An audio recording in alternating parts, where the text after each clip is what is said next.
माननीय सभामुख महोदय, सम्मानित सदन चलिरहेको बेला हाम्रो दल नेकपा एमालेलाई लागेका केही सार्वजनिक सरोकारहरूका विषयहरू संसद मार्फत अभिव्यक्त गर्ने कुरा र सम्बन्धित निकायको ध्यानाकर्षण गर्ने कुरा नै उपयुक्त होला भन्ने हिसाबले केही विषय सभामुख मार्फत म सम्बन्धित निकायको ध्यानाकर्षण गराउन चाहन्छु। केही दिन अगाडि मात्रै हाम्रो प्रदेश अस्पतालको परिसरभित्र सबैको ध्यान आकर्षित गर्ने गरी एउटा तस्बिर अहिले सामाजिक सञ्जालमा अलि बढी प्रचारित भएको अवस्था छ।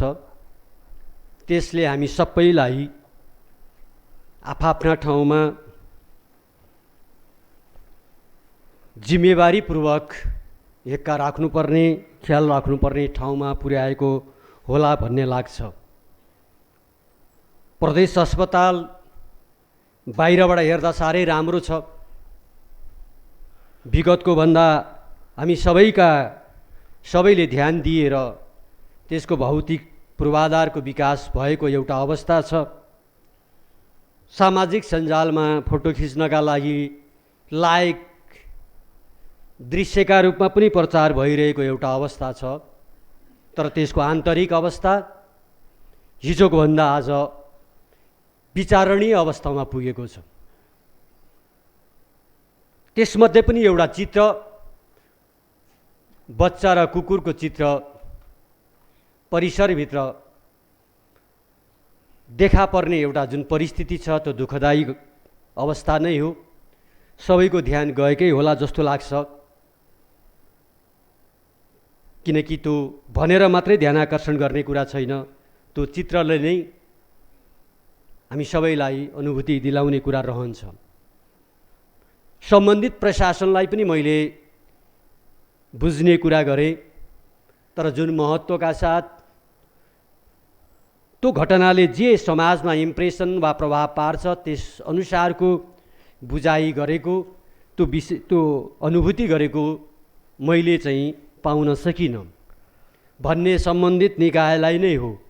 त्यस कारणले म यो सम्मानित सभा मार्फत हामी सबैको भन्दा पनि जसको त्यो जिम्मेवारी हो, जसले त्यो कानुनको पालना गर्नुपर्ने हुन्छ, जसको त्यो कार्यक्षेत्र हो, त्यसको भूमिका प्रभावकारी बनाउन सक्दा मात्रै हामीले गरेका कामहरूले समाजमा सकारात्मक प्रभाव पार्न सक्छ भन्ने कुरा म राख्न चाहन्छु। सभामुखज्यू, समयक्रममा हाम्रै कर्णाली प्रदेशमा दक्ष जनशक्ति निर्माण हुने क्रममा दक्ष चिकित्सक पनि उल्लेखनीय रूपमा पैदा भइरहेका छन् वा निर्माण भइरहेका छन्। तर विडम्बनाको कुरा सभामुख महोदय आज म भन्न चाहन्छु, त्यो प्रदेश अस्पतालमा लामो समयसम्म काम गरेका वरिष्ठ र उल्लेखनीय सेवा पुर्याएका स्थानीय चिकित्सक आज त्यो अस्पतालमा टिक्न नसक्ने अवस्था किन बने होला? हिजो एउटा समय थियो चिकित्सक नपाएका कारणले गर्दाखेरि दरबन्दी खाली हुने एउटा स्थिति। तर हाम्रो प्रणाली प्रदेशमा नाम कसैको चलेको भए पनि सङ्कटका बेला महत्त्वपूर्ण भूमिका खेलेर जनविश्वास गुमाएका पुराना सिनियर चिकित्सकहरू क्रमशः त्यो अस्पतालबाट स्वेच्छाले बिदा लिनुपर्ने परिस्थिति निर्माण भइरहेको छ। त्यतापट्टि मलाई लाग्छ ध्यान गएको त होला, तर अनुभूति हुन सकेको छैन। प्रमुख पनि स्थानीय नै हुनुहुन्छ, म धेरै चर्चा गर्न चाहन्न। तर त्यसलाई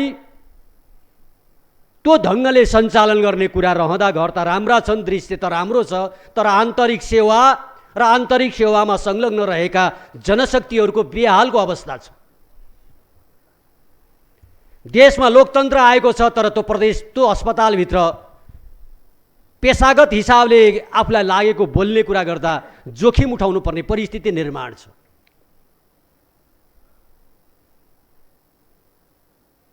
देशमा त लोकतन्त्र आएको छ, तर त्यहाँ पेसाका हिसाबले आफ्ना कुरा राख्दा जोखिम उठाउनु पर्ने परिस्थिति छ। कहिलेकाहीँ विचारका हिसाबले पनि भन्नुहोला माननीय सभामुख महोदय, दलीय व्यवस्थामा सबैले विचार स्वतन्त्रतापूर्वक गर्न सक्छन्। मभन्दा फरक विचार राख्ने चिकित्सकहरू पनि त्यो अस्पतालमा टिक्न नसक्ने, सेवा दिन नसक्ने अवस्था छ।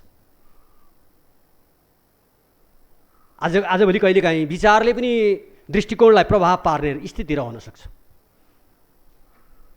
त्यसकारणले म यसलाई विषय र मुद्दा बनाउनका निम्ति होइन, सुधार गर्नका निम्ति मैले गम्भीरतापूर्वक यो विषय उठाउन चाहन्छु र भन्न चाहन्छु कि यसमा ध्यान जाओस्, फेरि यसलाई नै मुद्दा बनाएर छलफल गर्नुपर्ने परिस्थिति निर्माण नहोस्। अन्यथा बाहिर घर जस्तो राम्रो छ, सेवा हिजोको भन्दा विचरणीय अवस्थामा छ। सुविधा र साधन र स्रोतको सेवालाई स्तर उन्नति गर्ने ढङ्गले अगाडि बढिरहेको अवस्था छैन। र जुन चित्र देखिएको छ, फेरि त्यस्तो चित्र प्रकाशित हुन नपाउने गरी, त्यस्तो अवस्था हुन नपाउने गरी भित्र हो कि को वातावरण होस् कि बाहिरको वातावरण होस्, सम्बन्धित निकायको ध्यानाकर्षण गर्ने कुरामा मलाई लाग्छ प्रदेश सरकारको ध्यान गएको भन्ने पनि सुनिरहेको छु। त्यसमा म बल पुर्याउन चाहन्छु। दोस्रो कुरा, हाम्रो प्रदेश हवाई सम्बन्धले पीडित प्रदेश हो। विगतमा पनि स्थानीय तहमा वा सरकारवालाहरूसँग छलफलै नगरिकन प्रदेश सरकार र सङ्घीय सरकारका बीचमा हतारोमा एउटा सम्झौता पत्र गर्ने परिस्थिति निर्माण गरिएको अवस्था थियो। अहिले पनि कर्णाली वा सुर्खेत र काठमाडौँबाट हवाई साधन र हवाई यात्राका माध्यमबाट मान्छेहरूले वा यात्रुहरूले सेवा लिँदा सहज छैन कि बाध्यतापूर्वक चर्को महसुल र वा मूल्य दर बेहोर्नुपर्ने परिस्थिति छ। दुई तहको सरकारले गरेको कुरा जसरी दुई तहको सम्झौता गर्दा छलफल भएन, मैले अहिले सुन्दैछु सार्वजनिक छलफलका आधारबाट फेरि छलफल नगरिकन दीर्घकालीन प्रभाव पार्ने गरी फेरि हवाई सेवालाई सम्बन्ध विच्छेद गर्ने गरी प्रदेश सरकारको हवाला दिँदै कतिपय कुराहरू बाहिर आइरहेका छन्। एउटा बैठकमा म पनि सामेल भएको थिएँ, मुख्यमन्त्रीले आयोजना गर्नुभएको। म यसै क्षेत्रको एउटा जनप्रतिनिधि हुँ, स्थानीय तहका जनता पनि त्यहाँ उपस्थित थिए। मैले नै भनेको थिएँ, अर्को विकल्पको टुङ्गो नलाग्दै अहिले भइरहेको योजनालाई ड्रप गर्ने कुरा किमार्थ समर्थन गर्न सकिँदैन र त उपयुक्त हुँदैन भन्ने एउटा जनप्रतिनिधि म नै हुँ। तर म सुन्दैछु म अहिले तथ्यमा नपुगिकन भन्न त चाहन्न, अहिलेको हवाई माफियाहरूलाई यहाँ एउटा एयरलाइन्सको सट्टा अर्को एयरलाइन्सले पनि अनुमति पायो, केही दिन सेवा चलायो, तर सरकारसँग सल्लाह गरेको त म भन्न सक्दिनँ। तर हाम्रो प्रदेशका वरिष्ठ मान्छेहरूको सरसल्लाहबाट अनुमति प्राप्त गरेको हवाई सेवाले पनि निरन्तरता पाउनुको सट्टा एउटैले हवाई सेवा निरन्तरता पाउने गरी व्यवस्था गर्ने वातावरणमा संलग्न भइयो भन्ने बजार चर्चा छ।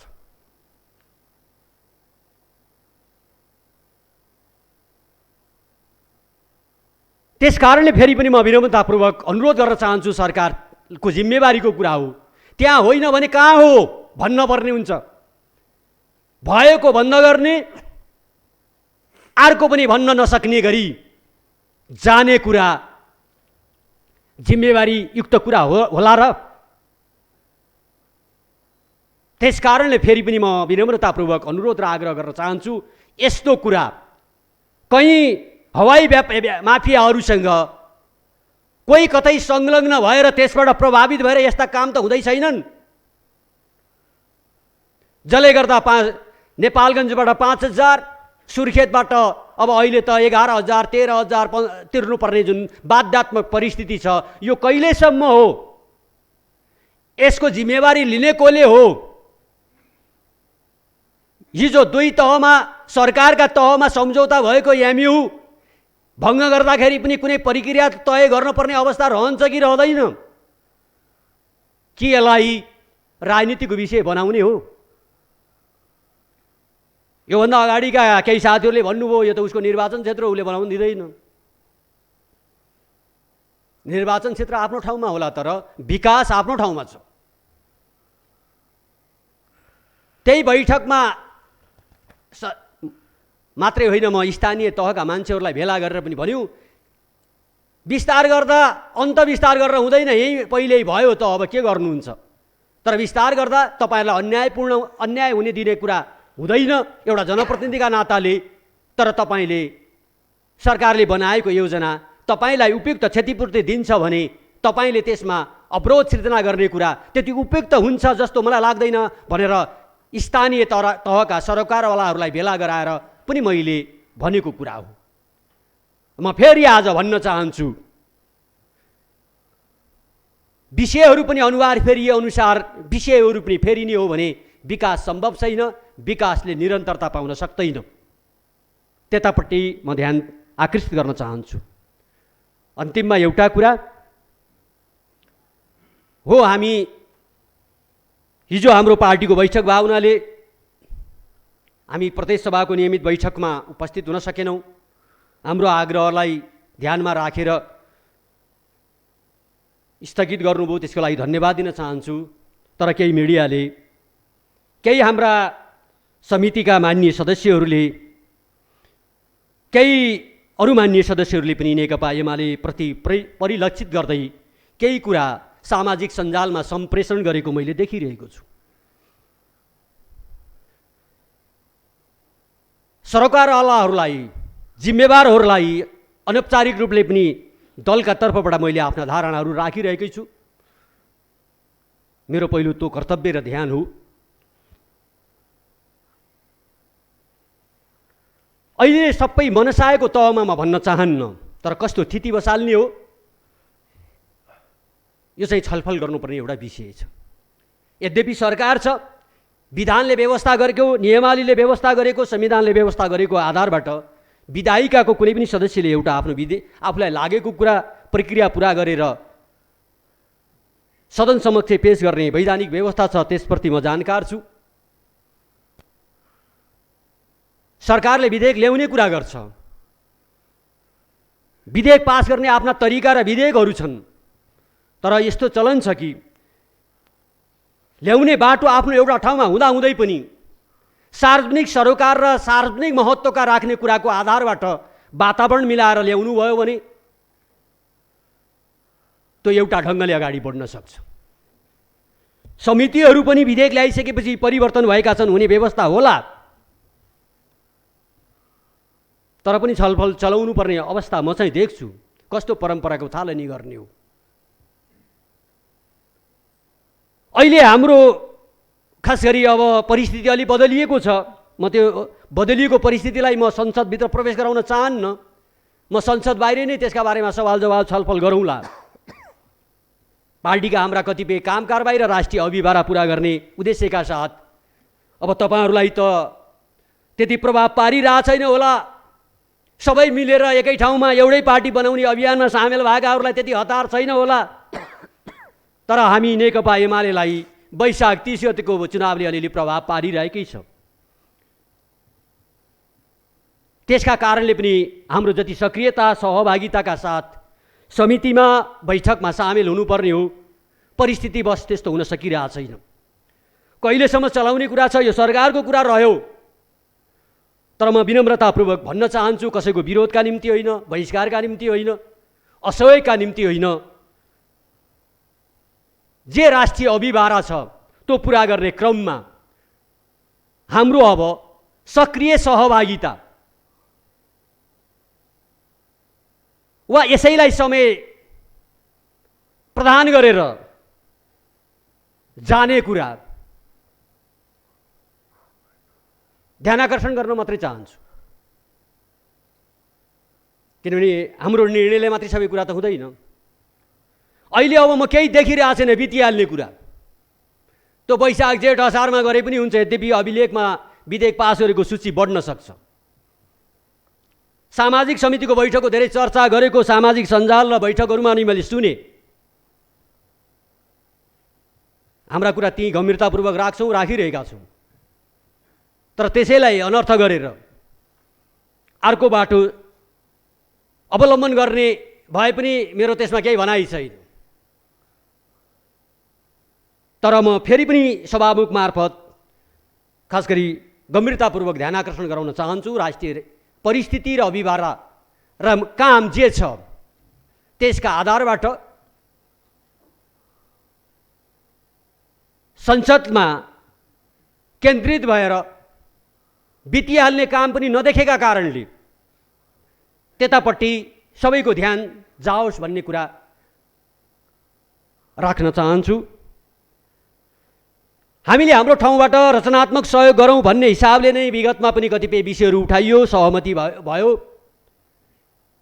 पहल कदमी लिने सरकारकै जिम्मेवारी हो।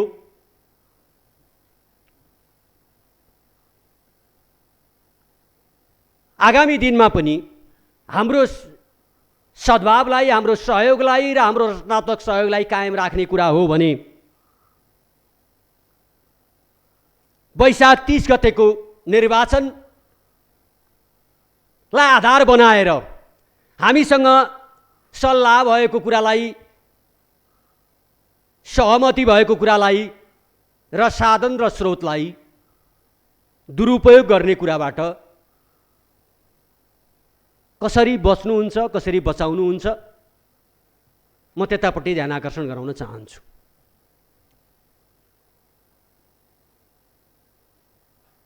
सत्ता तपाईहरुकै हातमा छ, त्यसमा कुनै अनौठो मान्नु पर्दैन। तर सदनभित्र, संसदभित्र हामीले जे वातावरण र जे सम्बन्धको विकास गरेका छौँ त्यसलाई निरन्तरता कायम गर्ने कुरा हो भने म अहिले जिल्लाकै दृष्टान्त पनि केही बताउन चाहन्न। म यति भन्न चाहन्छु, सल्लाहभन्दा विपरीत कामहरू भइरहेका छन्। निर्णय र सहमतिभन्दा विपरीत कामहरू भइरहेका छन्। निरन्तरता गर्नुहुन्छ वा सच्याउनुहुन्छ त्यो तपाईहरुको कुरा हो।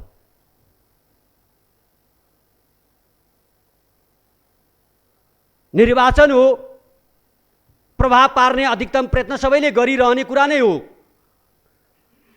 तर त्यसका आधारबाट संसदभित्र जे सहमति, जे सल्लाह गर्नुभएको छ, जे हामीले गरेका छौँ त्यसलाई पालना गर्ने कुरा गर्दा बाहिर विमति भए पनि सदनभित्र सहमति, सहकार्यका पाइलाहरूलाई, अभ्यासहरूलाई अगाडि बढाउन सकिनेछ। त्यसकारणले म फेरि पनि विनम्रतापूर्वक, यद्यपि त्यो नियमले, कानुनले के गर्छ त्यो आफ्नो ठाउँमा छ, तर त्यसका बावजुद पनि म यति भन्न चाहन्छु, विपरीत काम भएका छन्। कागजमा नभएको भए पनि बोलीमा भन्ने अभ्यासले तीव्रता पाइरहेछ। त्यस्तो कुराबाट बच्न सक्दा असल संस्कृतिको विकास हुन सक्नेछ। यो आधारबाट अगाडि बढ्न पर्ने जरुरी र आवश्यकता म त्यस्तो देख्छु। यिनै कुरा मैले सभामुख मार्फत सम्बन्धित निकायको ध्यानाकर्षण र नेकपा एमाले दलको सरोकारको विषय सदन समक्ष राखेँ। धन्यवाद।